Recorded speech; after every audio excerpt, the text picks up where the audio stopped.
وقتی پیغمبر خدا که 3 زینه داشت در منبرش، بالای یکم قدم گذاشت گفت آمین، بالای دویم زینه قدم گذاشتن گفتن آمین، بالای 3م قدم گذاشتن و نشستن گفتن آمین.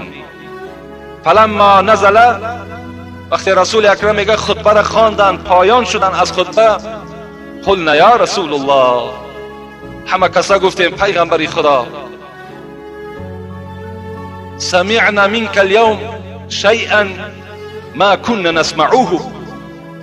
پیغمبر خدا، امروز این واقعه را که در بالای منبر از شما ما مشاهده کردیم و از زبان شما 3 بار کلمه آمین صادر شد، باری هم ما نشنیده بودیم.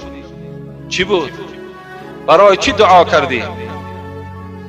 قال رسول الله صلی الله علیه و سلم عرض لی جبرائیل. ای اصحاب من گفت وقتی من قدم اولی خود بالای منبر گذاشتم، این زمان جبرائیل امین از آسمان پایان شده بود و یا من میدیدم مشاهده میکردم و به سوی من گفت بعود من ادرک رمضان فلم یغفر له قلت آمین. حضرت میگد به سوی من گفت هلاک شود آن بنده ای که ماه مبارک رمضان بیابد و بزم این مغفرت گناه نشود. من گفتم آمین. هلاک شود. و در دیگر روایت می آید که حضرت جبرائیل مرا مجبور کردند که قل آمین، قلت آمین. وقتی من گفتم، میگه جبرائیل گفت هلاک شود آن بنده ای که در ماه رمضان مغفرت گناه نمی شود. من خاموش بودم، جبرائیل بر من امر کرد بگو آمین. من گفتم آمین. دویم زینه قلم گذاشتم، بعود من ذکرت عنده فلم یصلی علیک قلت آمین.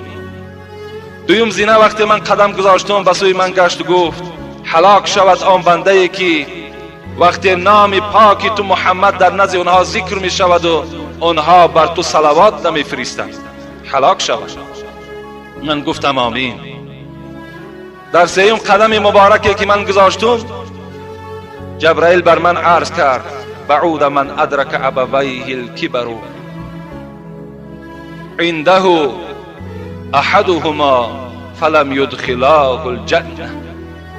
سوم قدم صدای جبرائیل این بود که هلاک شود آن بنده ای که پدر یا مادر یا یکی از این دو را در حال حیات می‌یابد و بزم این داخل جنت نمی‌گردد. هلاک شود این 3 طایفه.